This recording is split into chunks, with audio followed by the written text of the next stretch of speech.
하나님께서 우리가 함께 봉독한 말씀을 통하여 저와 여러분에게 은혜 주시기 원합니다. 독일어의 경쟁하다라는 단어는 컨쿠리렌 그렇게 부르는데, 이 단어는 라틴어의 컨쿠레라는 단어에서 왔습니다. 쿠레라는 단어는 달리다, 쿠로 내가 달리다 그런 말이고, 컨이라는 말은 영어의 어원에 살아있는 것처럼 함께입니다. 그래서 경쟁하다라는 이 라틴어의 컨쿠레를 문자적으로 옮기면 함께 달리다 그런 말입니다. 그런데 현실에서는 이 경쟁하다가 두 가지 전혀 다른 양상으로 전개가 됩니다. 다른 사람을 향하여 시기하고 질투하고 상대방을 배척하고 자기만 살아남으려고 하는 그러한 경쟁이 있습니다. 그런데 또 다른 경쟁도 있습니다. 함께 달림으로써 서로에게 자극이 되고 더 발전이 이루어지는 선의의 경쟁도 있습니다. 인간다운 사회 속에서는 이 선의의 경쟁은 존재하지만 상대방을 배척하고 제거하는 경쟁은 설 자리가 점점 좁아집니다. 더불어 살아가고 함께 달리는 세상이 인간다운 세상이지요. 오늘 본문에서 바울 사도가 이 고린도 교회에 보낸 편지의 내용인데, 이 내용은 일종의 선의의 경쟁을 자극하는 내용으로 시작을 하고 있습니다. 여기에 성도를 섬기는 일이라고 말하는 것은 예루살렘에 있는 성도들, 가난한 성도들을 돕는 그런 구제 헌금을 드리는 것과 관련된 일입니다. 예루살렘 교회가 모교회였는데, 안디옥에 있는 교회들과 또 마게도니아에 있는 여러 교회들, 또 이제 아가에 있는 교회들, 고린도의 수도인 아가야, 여기에는 이제 우리가 아는 데살로니가 교회나 베레아 교회나 빌립보 교회 같은 교회들이 속해 있는데, 이 교회들에게 요청을 해서 이제 예루살렘 총회에서 이 예루살렘에 있는 성도들을 돕기로 결정을 한 것입니다. 그런데 바울 사도는 여기에 이제 이 고린도 교회를 향하여 이 편지를 쓸 때 이 9장 전에 8장에 보면 마게도니아 교회들의 모습을 이야기하는 것이 나와 있습니다. 여기에 말씀드린 것처럼 빌립보 교회, 데살로니가 교회, 베레아 교회들이 속했는데, 여기에 보면 너희가 이렇게 큰 시련과 고난 가운데서도 오히려 그 가난과 그 어려움이 풍성한 연보를 가능하게 했다, 그렇게 말을 하고 있습니다. 원래 이 마게도니아 지역은 광물 자원이 풍성한 곳입니다. 동이나 금이나 을이나 철이나 이런 광물 자원이 풍성한 곳인데, 왜 가난할 수밖에 없냐면 로마의 지배를 받으면 항상 식민지에서 이 제국주의는 수탈을 하지 않습니까? 그러니까 많은 광물 자원이 있었지만은 경제적으로 굉장히 어려운 일반적인 환경에서 성도들이 신앙생활을 하고 있는 것이죠. 거기다가 우리가 데살로니가 지역에서 바울 사도가 당한 핍박의 예처럼 유대인들을 통해서 그들은 굉장히 많은 핍박을 받았습니다.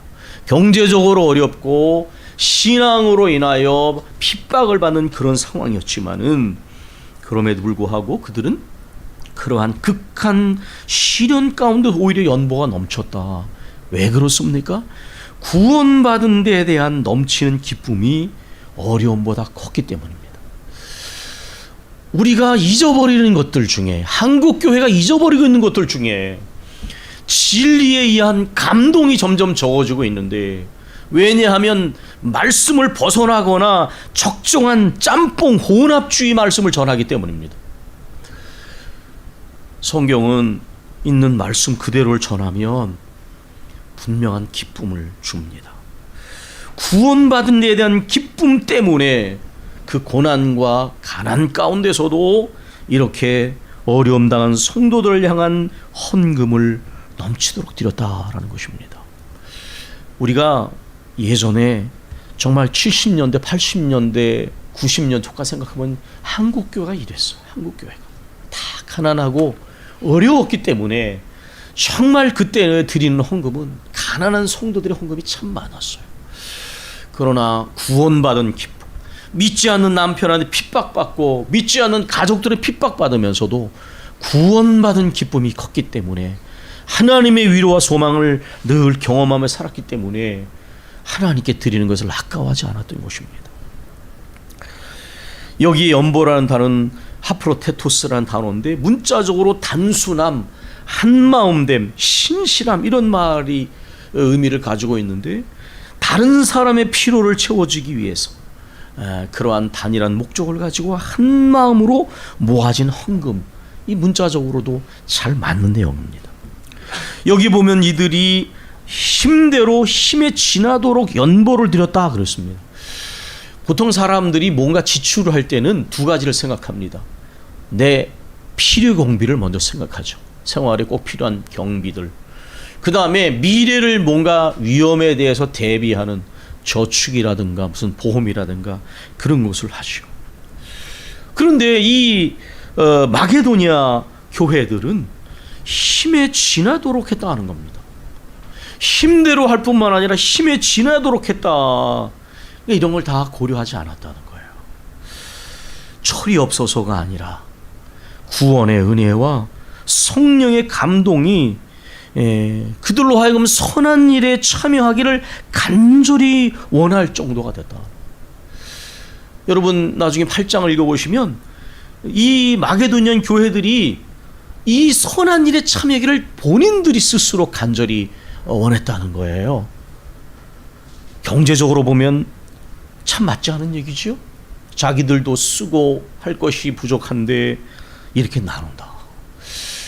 우리가 이전에도 어른들이 배고픈 사람이 배고픈 심정을 알아, 그런 얘기 하시죠.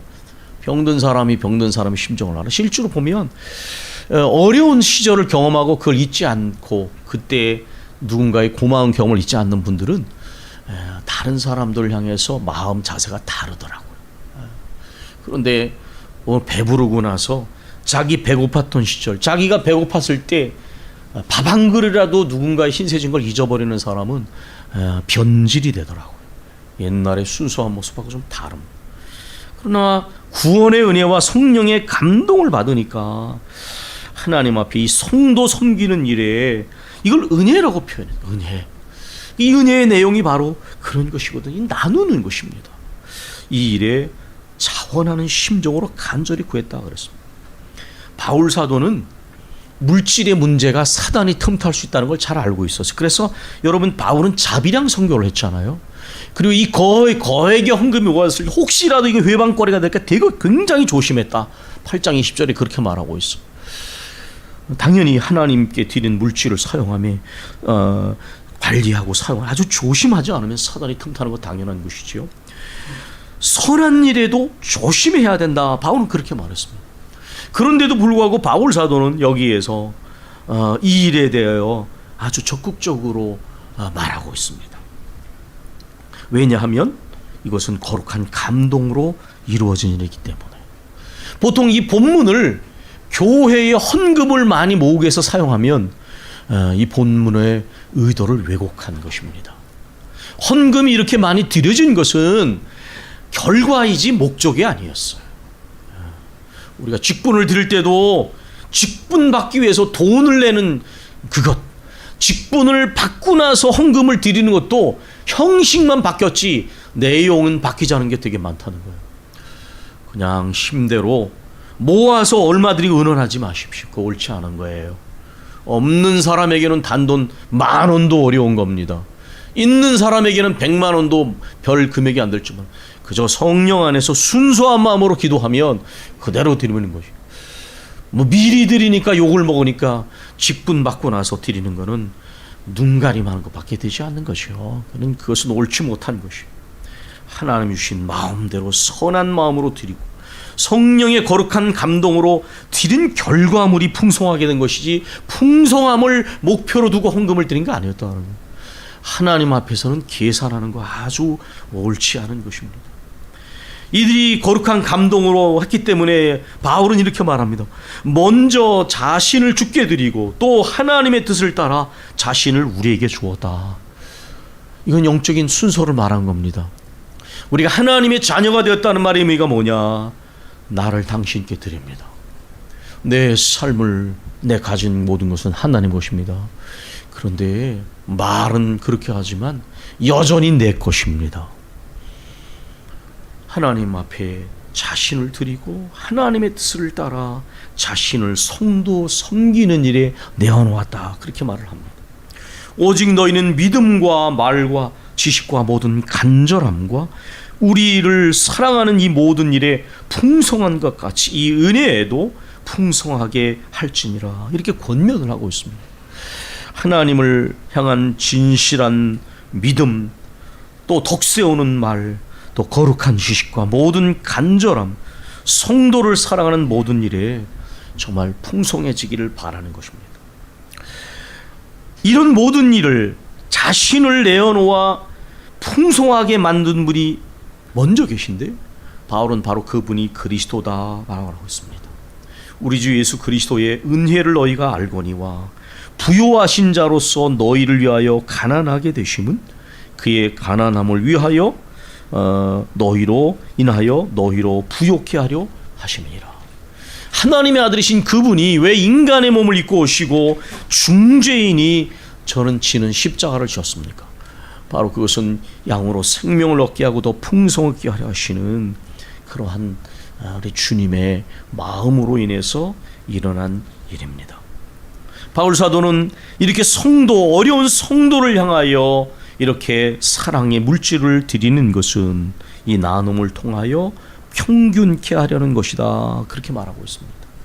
그러면서 만나의 비유를 듭니다. 많이 거둔 자도 적게 거둔 자도 똑같았다. 이 배경은 이런 것입니다. 어떤 사람들이 욕심을 내가지고 더 많이 거뒀어요. 그 나중에 보니까 썩고 벌레가 나서 먹을 수가 없었습니다. 영적인 거는 이런 게 작용을 해요. 영적인 부분에는 하나님 앞에서 바르지 못한 마음을 가지면 그게 결국 소금물 먹은 것 같아요. 지금은 우리 교회에 남아있지만 한 집사님이 자기 자신이 그런 얘기를 했습니다. 실제로 자기가 하나님께 바르지 못한 11조 생활하고 헌금 생활하니까 하나님이 결정적인 다 걷어갔다고. 그런 영적인 깨달음은 귀한 거예요. 하나님 앞에서 바르지 못하고 평안하면 그건 굉장히 위험한 거 아니겠어요? 하나님 앞에서 항상 생각과 행동이 바로 세워져야지. 하나님을 위하여 이렇게 드렸다고 그래서 하나님이 가난뱅이를 만들지 않는다는 거예요. 9장에서는 이제 이 바울 사도가 이 마게도냐 교인들의 이 열심을 통해서 바로 내 편지를 받는 여러분 고린도 교인들 여러분의 열심을 격동시키려고 합니다. 이 격동이라는 단어는 별로 좋은 단어가 아니죠. 근데 이건 뭐냐면 거룩한 선의의 경쟁을 하게 하는 거예요. 제가 한국 교회를 요즘에 보면서 걱정되는 것이 하나가 있어요. 그건 뭐냐면 자꾸만 본이 사라지고 있어. 좋은 보범이. 그 예전에는 나보다 신앙생활을 열심히 하고 더 많이 기도하는 분들을 본을 삼았어요. 근데 요즘에는 적당히 맞추는 본이 자꾸만 확장되고 있습니다. 좋지 않은 거예요. 바람직스럽지 않습니다. 신앙생활은 항상 분발하게 하는 분을 본받아야 돼요. 열심을 품고 주를 섬기고 더 깨어 기도하고 하나님 앞에 바로 서도록 만드는 분을 만나야지요. 그래 영적인 발전이 있지 않겠습니까? 비판하던 유럽 교회를 우리가 어느새 나쁜 부분만 따라가고 있지 않습니까? 그렇게 유럽 교회는 죽은 교회라고 말하고 있던 한국 교회가 오늘날 모습을 보면 아무리 신종 코로나를 염두에 둔다 하더라도 유럽 교회처럼 가고 있는 거 분명하다. 우리가 하나님 안에서 선한 모범을 봐야 합니다. 바울 사도는 과거의 마게도냐 교인들에게는 고린도 교인들의 열심을 들어서 그들에게 자극을 주었습니다. 그런데 고린도 교인들에게는 마게도냐 교인들이 열심을 들어서 선의의 경쟁을 하게 하는 것입니다. 바울 사도는 고린도에서 1년 6개월을 머물렀습니다. 거기에서 고린도 교인들이 얼마나 하나님께 드리기를 좋아하는 교인지를 다 봤던 거예요. 그래서 이걸 알고 있었기 때문에 내가 자랑한다 그런데 카우코마이 이것은 현재형이기 때문에 헬라의 현재 시제는 계속적인 용법입니다. 그래서 지금도 자랑한다 그렇게 말해요. 그러니까 바울은 고린도 교회에는 마게도냐 교인들의 그러한 선한 열심을 자랑하고 또 이제 고린도 교인들에게는 마게도냐 교인들의 선한 열심을 자랑하면서 그렇게 서로에게 선한 경쟁을 가지고 선한 일을 하도록 그렇게 권면하고 있는 것입니다. 그런데 바울 사도가 오늘 본문에서 여기 그런데라는 단어를 썼지 않습니까? 여러분이 9장에 이렇게 보시면 3절에 그런데라고 한 것은 이 고린도 교회가 그런 교회인데 뭔가 본질에서 흔들리고 있는 것을 느끼게 하는 거예요. 바로 우리가 고린도 후서를 보면 바울의 사도권이라든지 이 고린도 교회 굉장히 많은 문제를 가지고 있지 않습니까? 우상제물이라든지 음란함이라든지. 그러니까 이러한 교회의 영적인 문제가 많이 생기면, 다시 말해서 순수성이 사라지면 교회가 본질에서 벗어나서 문제가 생겨난다는 거예요. 원래 이렇게 장점이 굉장히 많은 교회였는데 이런 문제들이 자꾸만 생겨나니까 고린도 교회가 이런 일들에 대해서 뭔가 흔들리게 되는 거예요. 그래서 바울 사도는 말합니다.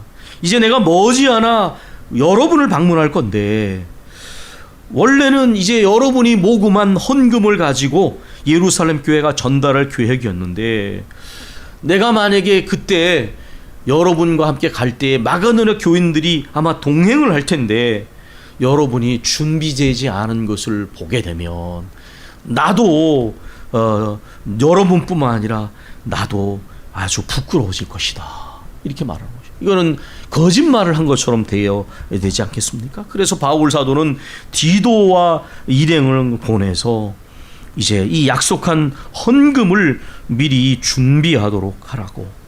미리 준비하지 않으면 억지가 되고 참 연보가 되지 않는다, 이렇게 지금 9장에서 말하고 있는 겁니다. 이 연보라는 단어는 율로기아인데 이 단어가 축복이라는 의미를 가지고 있습니다. 축복. 그러니까 연보라는 단어가 축복이라는 뜻을 가지고 있다는 거예요. 그럼 반대로 억지라는 단어는 블레모넥시안이라는 단어인데 이게 탐심이라는 단어라는 거예요. 억지로 하지 말아라. 그런데 탐심이라는 의미를 가지고 있다는 거예요. 이건 무슨 뜻입니까? 율로기아는 축복이고 플레모넥시아는 탐심이라는 건 이런 것입니다. 선한 일을 하는 데는 공짜가 없다는 거예요. 하나님께서 계시는 한 선한 일을 하는데 헛된 대로 돌아가지 않는다는 거예요. 마음에 정한 대로 할 것이요 인색함이로는 억지로 하지 말아라. 이 인색함이라는 단어는 류페스라는 단어인데 근심이라는 단어입니다. 그러면 이 세 단어를 연결해서 해석하면 이런 겁니다. 왜 인색하느냐? 혹시라도 내가 헌금을 드리고 나면 경제적인 손실로 인해서 어려움을 당할까를 막 마음에 고민하는 거예요. 여러분, 하나님께서 필요한 건 채워주지 않겠습니까? 저도 때때로 그래요. 우리 교회가 어떤 지출을 할 때 우리 교회가 넉넉한 교회가 아니에요. 근데 우리 강 장로님하고도 말씀을 나누면서도 지난번 장로님께서도 그렇게 말씀하셨어요. 우리가 해야 될 일이 있죠. 그럴 때 우리가 가진 것은 많지 않습니다. 그러나 하나님의 은혜를 믿고 그렇게 가면 하나님께서 내가 채우셨어. 염려하고 근심하는 마음보다 하나님이 은혜로 채우실 것을 믿는 믿음이 있으면 하나님께서는 어떤 형태든지 채우십니다. 우리가 여태까지 발이 부르트지 않고 의복이 헤어지지 않고 우리가 이 신종 코로나 상황에서 우리가 뭐 그렇게 크지 않은 교회인데 하나님께서 역사하셨어. 물론 우리가 또 해야 할 일, 선교비도 마저 지출도 해야 되고 여러 가지 있어. 그러나 저는 염려하고 근심하는 것보다 오히려 하나님의 은혜를 믿고 넉넉해지는 것이 더 맞다고 생각합니다. 억지로 이 탐심, 욕심을 갖는 거예요. 그런데 율로기안, 선한 마음을 가지고 하게 되면 이것은 축복이 됩니다. 그래서 여러분이 이 본문의 8절부터 쭉 10절을 이렇게 읽어보시면 6절부터 한번 제가 읽어보겠습니다. 이것이 곧 적게 심는 자는 적게 거두고 많이 심는 자는 많이 거둔다 하는 말이로다. 각각 그 마음에 정한 대로 할 것이요 인색함이로나 억지로 하지 말지니 하나님은 줄겨내는 자를 사랑하시느니라. 하나님이 능히 모든 은혜를 너희에게 넘치게 하시나니 이는 너희로 모든 일에 항상 모든 것이 넉넉하여 모든 착한 일을 넘치게 하게 하려 하심이라. 기록된 바 그가 흩어 가난한 자들에게 주었으니 그의 의가 영원토록 있느니라 함과 같으니라. 심는 자에게 씨와 먹을 양식을 주시는 이가 너희 심을 것을 주사 풍성하게 하시고 너희의 의의 열매를 더하게 하시리니 너희가 모든 일에 넉넉하여 너그럽게 연보를 하면 그들이 우리로 말미암아 하나님께 감사하게 하는 것이라. 이렇게 말했습니다. 여기에 모든 일에 부요하여라는 단어가 11절에 나옵니다. 플루티조메노이라는 단어인데요, 플루티조라는 단어의 미래형입니다. 그럼 왜 미래형을 썼을까요? 그는 하나님이 계속 선한 열매를 더하게 하셔서 풍성해진다는 것이에요. 여러분, 하나님께서 이스라엘 백성들이 광야길을 걸을 때에 어떻게 하는지 아시지요? 하나님이 그들을 불기둥 구름기둥으로 만나와 메추라기로 먹여주셨어요. 우리 교회가 이제까지 오는 동안에 하나님 안에서 함께 기도해야 할 때에 하나님께서는 항상 중요한 행사나 일정에서 한 번도 핍절하게 하신 일이 없었어요. 성도들이 하나님께 기쁨으로 헌신했던 그 마음이지만 그 마음을 주신 하나님이 계신 것이고 하나님께서는 전혀 생각지 못한 방법으로 또 일을 이루셨어요. 우리가 하나님께 전심과 합심으로 기도하면 하나님이 모자람을 채우시고 부족함을 풍성케 하시고 사람이 아무리 조심해도 피할 수 없는 위험에서 막아주신다. 한 차례가 아니라 두 차례가 아니라 저는 이 10년을 오는 동안 목회자로서도 하나님이 그렇게 채우시는 것을 봤습니다. 저는 워낙 물질적으로 연단을 많이 받은 사람이기 때문에 사실 웬만한 일에 걱정하지 않습니다. 하나님께서 꼭 필요한 부분들은 채우셨어요. 우리가 그러한 체험을 할 수 있는 것은 하나님 앞에 복된 것입니다.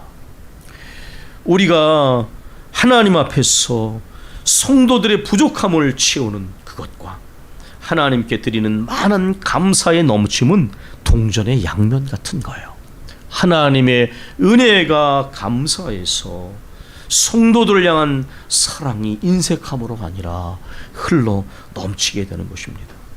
그리스도의 복음을 진실히 믿고 복종함, 저희와 모든 사람 섬기는 일에 너희의 후한 연보로 인하여 하나님께 영광을 돌린다. 이게 동전의 양면이라는 것입니다. 주님의 복음을 진실히 믿고 복종하며 저희와 모든 사람을 섬기는 일에 있어서 풍성한 것과 하나님께 영광을 돌리는 모든 일은 동전의 양면 같은 거예요.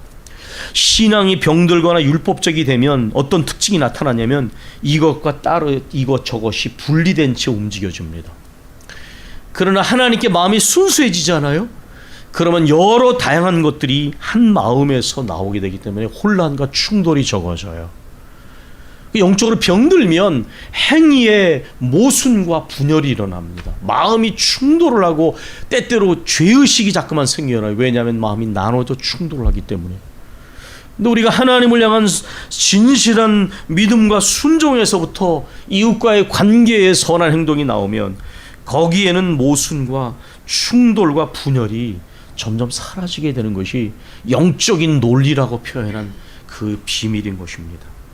바울 사도는 이들의 모습을 말하고 또 권면하면서 이렇게 말할 수 없는 그의 은사로 인하여 하나님께 나도 감사합니다. 이 모든 것이 움직이는 힘으로써 구원의 기쁨과 성령의 감동, 하나님의 은혜가 그 안에서 움직이는 힘이 되었기 때문에 그래서 바울 사도는 감사하는 것입니다. 저는 목사로서 하나님 앞에 우리 교회에서 기도할 때에 교회당 문턱을 넘어서는 신앙이 되라고 성령이 말씀하는 것과 함께 오늘날 우리의 신앙의 근본적인 마음 자세를 하나님이 점검하길 원하시는 걸 느낍니다. 성령께서 왜 너희가 하는 일을 억지로 부득이함으로 하느냐고 물으시는 것을 느낍니다. 하나님의 말씀을 순종하고 기도에 무릎을 꿇는 것은 하나님이 우리를 괴롭히려고 하시는 것이 아닙니다. 우리를 영적인 위험에서 보호하시고 그 약속의 풍성함을 주시려고 말씀에 순종을 하시는 거예요. 우리에게 하나님의 그 기묘하신 역사하심, 그 깊으신 섭리하심을 경험하게 하시려고 기도시키시는 거지, 우리를 괴롭히려고 기도시키시는 것이 아닙니다. 그런데 마치 괴롭히려고 말씀을 강요하시고 기도시키는 것처럼 생각하시는 것은 안 되는 것이지요. 여러분, 그렇게 생각하십니까? 우리는 하나님의 말씀의 약속에 순종함을 억지로 할 필요가 없습니다. 엎드려 기도하는 일을 괴로운 마음으로 할 필요도 없습니다. 마음의 근본적인 생각을 바꾸셔야 됩니다. 하나님께서 약속을 주시려고 말씀 주시는 거예요. 우리에게, 우리와 우리 가정과 교회에 은혜 주시려고 기도시키시는 것입니다. 아니, 이미 구원의 큰 은혜와 크고도 헤아릴 수 없는 많은 은혜를 주셨잖아요. 그래서 그 은혜를 받았기 때문에 거룩한 감동으로 감사와 감격 가운데 우리가 예배를 드리고 헌금을 드리고 봉사하는 것이지, 사람의 칭찬과 인정 때문에 자기 만족 때문에 하게 되면 거기에서 변질이 일어나고 실족하는 일이 일어나고 불만족이 일어나는 거예요. 거룩한 감동 가운데 움직이면 찌꺼기가 사라지지만, 거룩한 감동을 잃어버리면 우리 마음에 온갖 불순물과 찌꺼기가 잔뜩 끼어들게 되는 것입니다. 여러분, 우리가 하나님께서 우리에게 말씀하시는 것은 억지로 할 필요가 전혀 없습니다. 은혜 받은 사람으로서 감사하는 마음으로, 열매로, 자원하는 마음으로, 기쁨으로 하는 것이에요. 하나님의 말씀에 순종해도 그 약속이 이루어지는 것을 믿고 순종하는 것이고, 기도하는 일에도 큰 은혜를 주시려고, 나에게 잠깐은 이런 어려움도 주시지만 기도함을 통하여 내 믿음의 무릎의 사람 만드시고 우리 가정과 교회에 은혜 주시려고 하는 거나, 그래서 기도시키시는 것이지 괴롭히려고 기도시키신 게 아니에요. 내 마음에 순종과 기도가 어려우면 내 마음을 점검하십시오. 은혜 주시려고 하시는구나, 약속을 이루시려고 하시는구나, 하나님께 무엇을 드리든지 이게 축복의 씨앗을 심는 것이구나, 우리 그렇게 믿고 가면 억지로나 인색함으로 아니라 기쁨과 자원하는 마음으로 할 수 있는 것입니다. 주의 성령께서 오늘 우리에게 물으십니다. 무엇이든지 억지로나 인색함을 부족을 하지 마라. 기쁨과 자원함으로 해라. 그것이 너에게 유익하고 너에게 복을 심는 것이다. 주의 성령의 음성에 우리가 깊이 순종하기를 원합니다. 우리 기도하겠습니다.